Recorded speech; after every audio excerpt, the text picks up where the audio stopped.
Emakhosini thozani bantwana bethongo. Ngiyathemba ukuthi wonke umuntu uyaphila. Hayi cha, sengiyasabela-ke manje ngoba hayi ningibizile impela. Kudala ningibuza ukuthi siza nini eGoli. So sesiyawuvula-ke unyaka-ke. Now in April, we are coming to Joburg.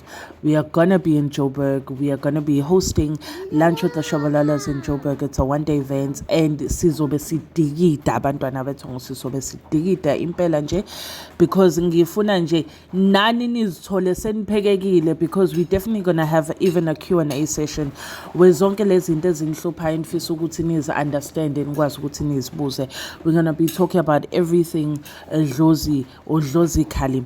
Ukuthi like what is idlozi, sishaya deep dive sijula the different types of initiations, reasons for initiations, because siyathwasa but abanye benanazi ukuthi ngempela kuhlosweni ngalentwaso le noma ukuthwasa komuntu different spiritual gifts iphiwe ezahlukahlukene abantu abeza nazo ethongweni noma iqhamuka ethongweni, healing and how our traumas hinder us, relationships edlozini, understanding how to interpret umuntu olethwe idlozi and their purpose. Kuzobe kuningi bantwana bethongo sikhuphuka ngomunye ushuni nje kulenyaka abantu nje mabakhanyiseleke makube kuhle kube mhlophe kukhanye njalo Makhosi sizwa ngamngoma le ithi uNkulunkulu akubusise ngesangoma esihlelekile. Makhosi into yathwasa yagcoba ibovu yagcoba umcako yakhishwa ngenkomo ethi mo enyangeni. Makhosi uNkulunkulu akubusise ngesangoma esisebenza ngeqiniso. Makhosi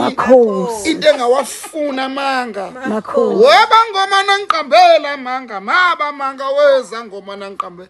uNkulunkulu akubusise ngesangoma. Nakho ngikhohlwa indaba engaka sizobe singezi sodwa sinomkhulu Shabalala, but we're gonna have a few people we respect and we cherish that have been a part of our journey and our story for the longest time, and so we look forward to hosting all of you, and ukudla will be included. Sibonge.